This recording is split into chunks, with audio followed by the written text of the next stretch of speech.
The sister of a man believed to have been killed in a beach town shooting says her brother was a broken man.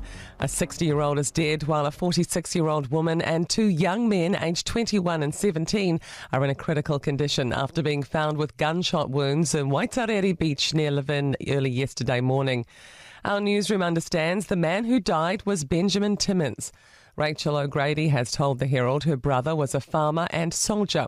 She says he was a staunch peacekeeping man who spent time in Iraq and had been commended for rescuing hostages. New signs of rising tension between Iran and the US. A US official has told Reuters the US is withdrawing some personnel from key Middle Eastern bases. Donald Trump's threatening action against Iran, with thousands of people being reportedly killed in violent crackdowns on anti-government demonstrations. A senior Iranian official told Reuters that Iran has been warning neighbouring countries hosting US troops that it would hit those American bases if Washington strikes. As the death toll climbs, the BBC's Jaya Gol says the regime is acting quickly. We get in touch with relatives of a 26-year-old young man from Fardis. He was arrested almost 6 days ago, and in a matter of 2 days, he had been put on trial and convicted to death.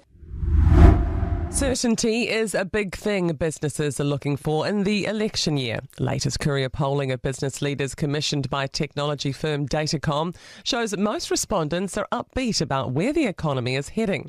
Business Canterbury Chief Executive Leanne Watson says they'd like to see a good pipeline of infrastructure projects in place and strong consumer confidence.